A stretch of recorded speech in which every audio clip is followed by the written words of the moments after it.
శకుంతలాదేవి, శకుంతలాదేవి,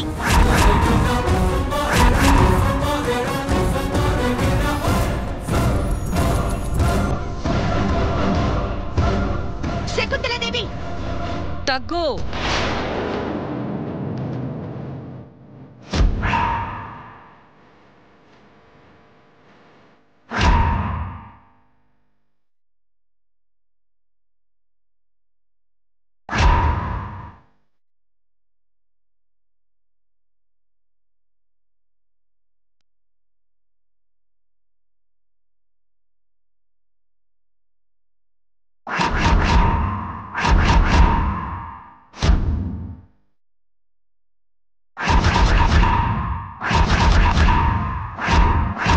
మహామహులు సైతం ఈ శకుంతలాదేవిని డైరెక్ట్గా చూడలేక తల వంచుకుని గడగడలాడుతూ నిలబడతారు.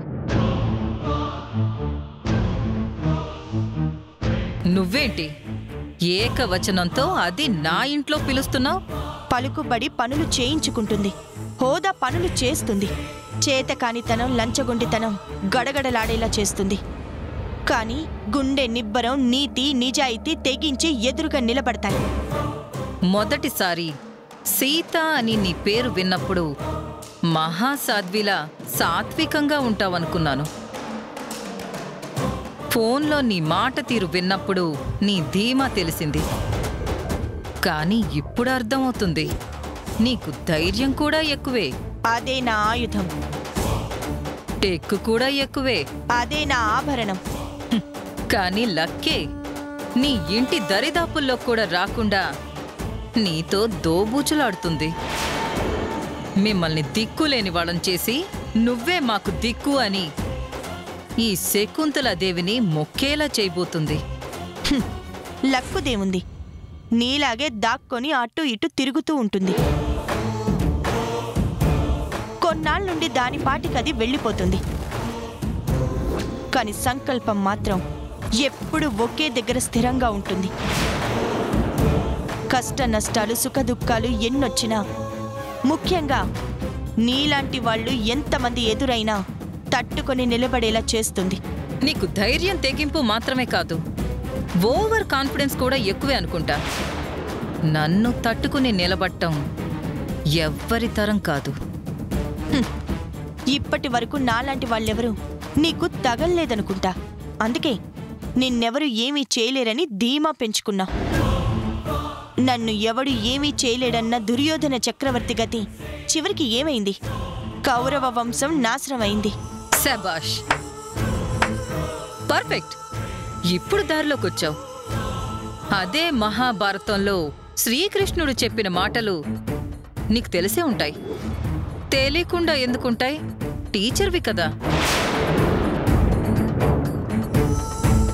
తప్పు చేసిన వారు ఎవరైనా సరే, భీష్మ ద్రోణ శల్య కర్ణ కృపుడు లాంటి మహాయోధులు సైతం శిక్షను అనుభవించి తీరాల్సిందే.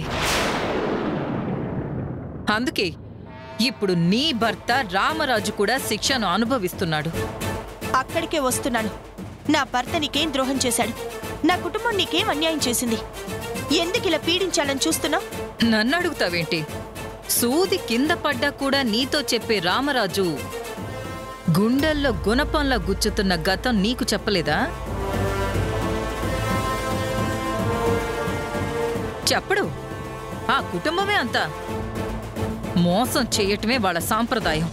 ఆడవాళ్ళని కబళించటమే వాళ్ళ ఆనవాయితీ. ఏయ్, నా కుటుంబం గురించి ఒక్క మాట తప్పుగా మాట్లాడినా నేను ఊరుకోను. హే, నువ్వేంటే ఊరుకునేది? వెళ్ళిక్కడి నుంచి. నేనేమీ నీ ఇంట్లో ఉండిపోవడానికి దిండు దుప్పటి తెచ్చుకోలేదు. చెప్పు, నా భర్తని వేధించడానికి కారణమేంటి? నీకేం కావాలి? పగ కావాలి. ప్రతీకారం తీరాలి. ఎందుకు పగ? నన్ను అడగటం కాదు, పోయి నీ భర్త రామరాజును అడుగు. నువ్వేం చెప్పలేవా? అన్ని దాగుడు మూతలేనా? అవునులే, నిన్ను చూస్తుంటేనే తెలుస్తుంది నీకెవరూ లేరని, ఒంటరిగా ఉన్నావని.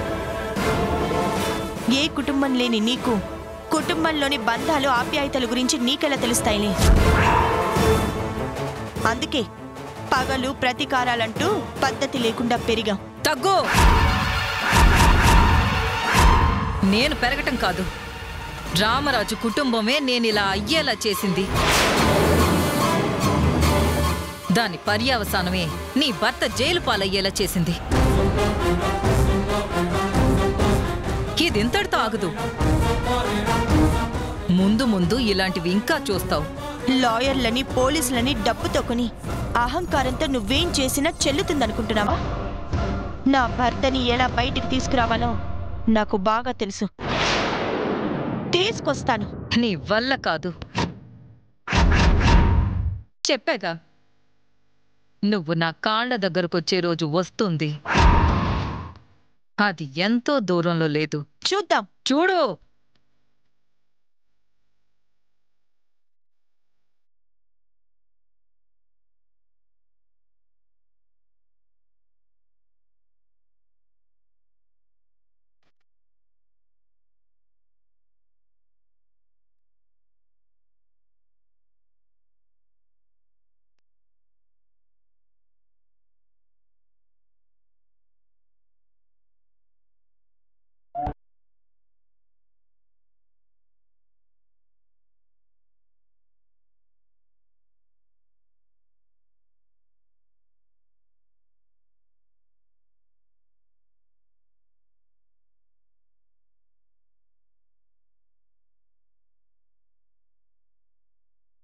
యండి,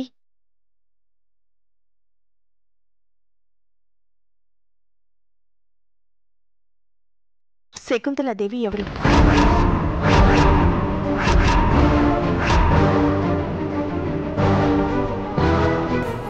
మిమ్మల్ని నండి అడిగేది. శకుంతలాదేవి ఎవరు? సీత, అది ఈరోజు మీరు నిజం చెప్పక తప్పదు. నోరు విప్పి మీరు దాచిన రహస్యాన్ని బహిర్గతం చేయక తప్పదు. అది కాదు సీత. ఏంటండి మీరు ఇంకా ఎందుకు దాయాలని చూస్తున్నారు? మీ నుంచి నిజం తెలుసుకున్నాకే నేనిక్కడి నుంచి వెళ్తాను. ఆవిడ మన కుటుంబం మీద ఎందుకు పగ పెంచుకుంది? ఎందుకు మీ మీద ప్రతీకారం తీర్చుకోవాలనుకుంటోంది? అంత ద్వేషం పెంచుకోవడానికి గల కారణం ఏంటండి? మీరు నాకు చెప్పే తీరాలి. మీరు చెప్పకపోతే నేను చచ్చిన తొట్టే. సీత, అది నేను చచ్చిపోయినా పర్వాలేదా?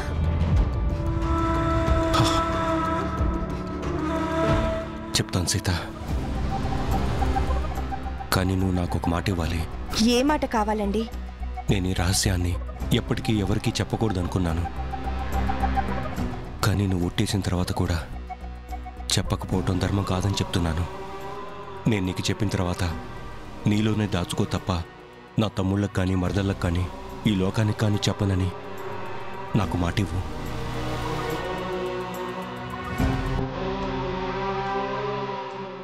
మాటిస్తున్నానండి, ఎవరికీ చెప్పను. నీకు తెలిసినట్టుగా మాది గౌరవప్రదమైన కుటుంబం సీత. మా తాతగారు కానీ మా నాన్నగారు కానీ ఊరికి పెద్దగానే ఉంటూ పరువునే శ్వాసగా చేసుకుని బతికిన వాళ్ళు.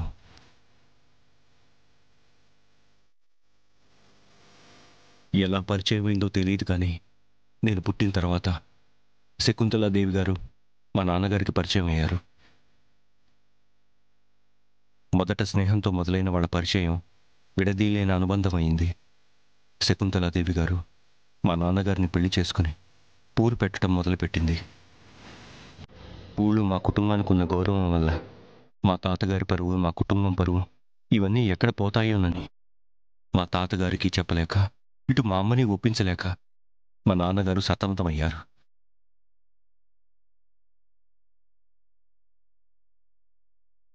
అదే దిగులతో ఆయన మంచం పట్టారు. ఎవరికీ చెప్పుకోలేక, తనలో దాచుకోలేక నన్ను పిలిచి నాతో ఎవరికీ చెప్పనని ప్రమాణం చేయించుకుని నాకు మాత్రం ఈ విషయం చెప్పారు.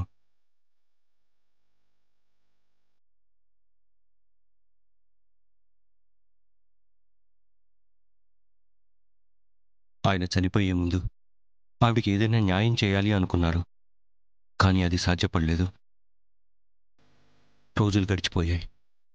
ఇప్పుడు అదే శకుంతలాదేవి గారు అంతలా పగని మనసులో పెట్టుకుని ప్రతీకారం తీర్చుకోవటానికి పంతం పట్టిందని ఇప్పుడు నువ్వు చెప్తే తెలుస్తోంది సీత. సరేనండి, మీరు చెప్పారు కదా, నేను ఆవిడతో ఒకసారి మాట్లాడతాను. కానీ ఇది చెప్పినట్టే మంజుల విషయం ఇప్పుడు కాకపోయినా తర్వాతైనా నాతో చెప్పండి ప్లీజ్.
మళ్ళీ నా గుమ్మం వైపు కన్నెత్తి చూసినా ఈసారి నిజంగానే చస్తావు.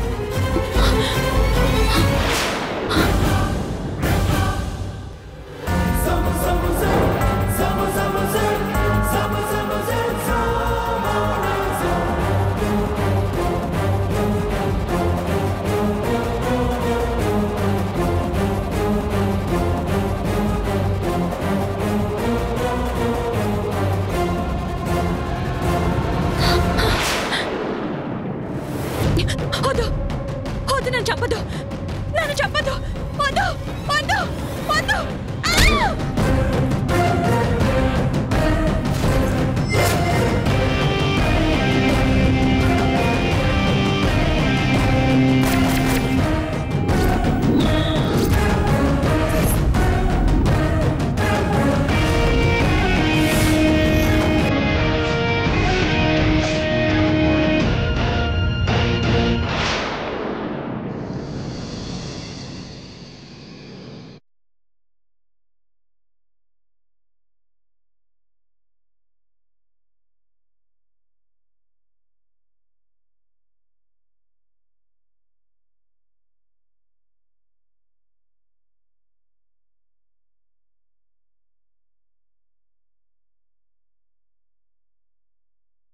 అసలు బావగారు ఈ హత్య చేశారో లేదో, ఒకవేళ చేసుంటే ఈ కేసు నుంచి ఎలా బయటపడతారో ఏంటో అసలు నాకేం అర్థం కావడం లేదు.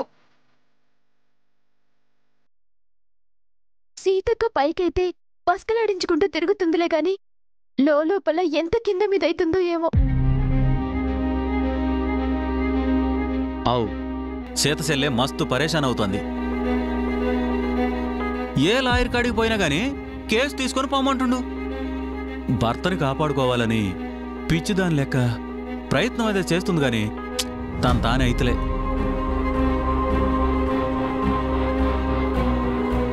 పోలీస్ స్టేషన్కి లాయర్ దగ్గరికి మేము తోడుగా వస్తామన్నా వదిన మమ్మల్ని వద్దని ఆపుతుంది. ఆ ఇన్స్పెక్టర్ చాలా వర్స్ట్గాడు అన్నయ్య. లాయర్లు కూడా కేసు టేకప్ చేయట్లేదు కదా, మనం ఎక్కడ ఫీల్ అవుతామా అని మనల్ని కూడా కాదని వదినే ప్రయత్నం చేస్తుంది. అసలు లాయర్లు కేసు టేకప్ చేయకపోవడానికి రీజన్ ఏంటి? గెలిచినా ఓడినా డబ్బుల కోసమే కదా కేసులు తీసుకునేది. లేచెల్లే గా శకుంతలాదేవి ఈ కేసు తీసుకుంటే ఖతం చేయిస్తానని లాయర్లందరికీ ధమ్కీ ఇచ్చింది.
ఏదైనా కుట్ర జరుగుంటుందా అని నాకు అనుమానం వస్తుంది.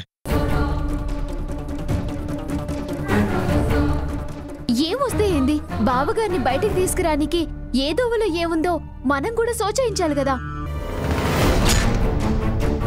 అక్క వద్దు అన్నదని ఊరికనే ఉండలేం కదా. చిన్నదినా, ఏంటి నాని? మీ మేనమామ పొలిటీషియన్ కదా. అవును. ఆయనకి చాలా మంది లాయర్స్తో మంచి రిలేషన్స్ ఉన్నాయి కదా. ఆయన రిక్వెస్ట్ చేసి తన పలుకుబడి ఉపయోగించి అన్నయ్యని బయటికి తీసుకురావచ్చు కదా. ఏ మొహం పెట్టుకుని వెళ్ళి ఆయన దగ్గర సహాయం కోరుతాం? బావగారంటేనే ఆయనకి పడదు.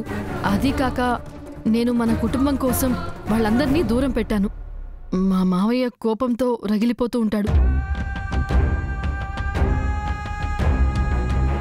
పైగా బావగారు ఊరందరికీ తీర్పులు చెప్పేవారని, గౌరవంగా బ్రతికేవాళ్లు అనుకునేవారికి బావగారు హత్య కేసులో ఇరుక్కున్నారని, అది కూడా ఇంట్లో తెచ్చిపెట్టుకున్న ఆడపిల్లనే చంపారు అని తెలిస్తే ఎంత తలవంపులుగా చూస్తారు మనల్ని.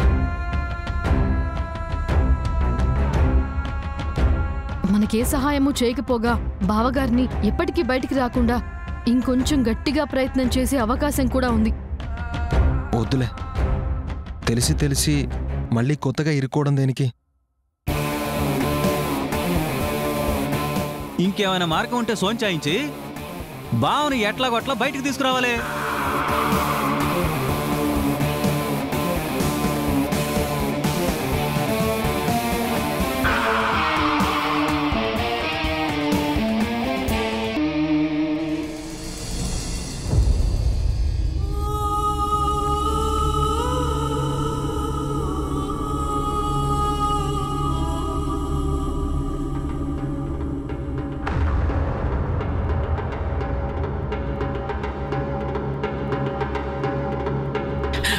రేయ్, నన్ను ఎందుకు కట్టేశారా?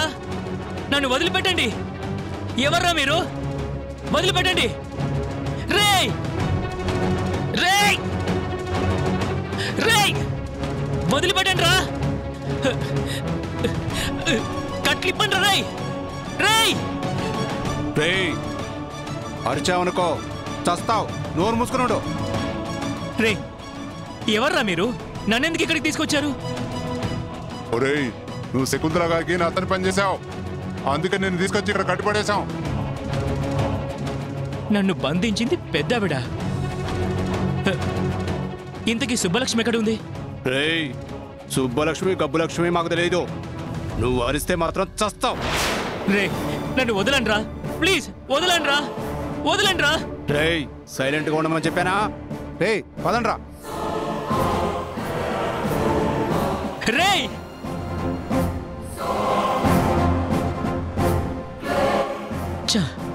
హోమం దగ్గర సుబ్బుమెళ్ళలో తాళి కడతానని సీతగారికి మాటిచ్చాను. ఇప్పుడు నేను సడన్గా కనిపించకుండా పోతే మేడం నన్ను అపార్థం చేసుకుంటారు. ఎలాగైనా ఇక్కడి నుంచి తప్పించుకోవాలి. సీతగారికి సారీ చెప్పి జరిగిందంతా చెప్పేయాలి. ఎలా ఎలా తప్పించుకోవాలి?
Welcome back Sita. నువ్వు వస్తావని నాకు తెలుసు. అందుకే నీకోసమే ఎదురు చూస్తున్నాను. నా గురించి ఏం చెప్పాడు నీ భర్త రామరాజు? నాకు జరిగిన అన్యాయం చెప్పాడా? ఆ కుటుంబం నుంచి నాకు జరిగిన మోసం చెప్పాడా?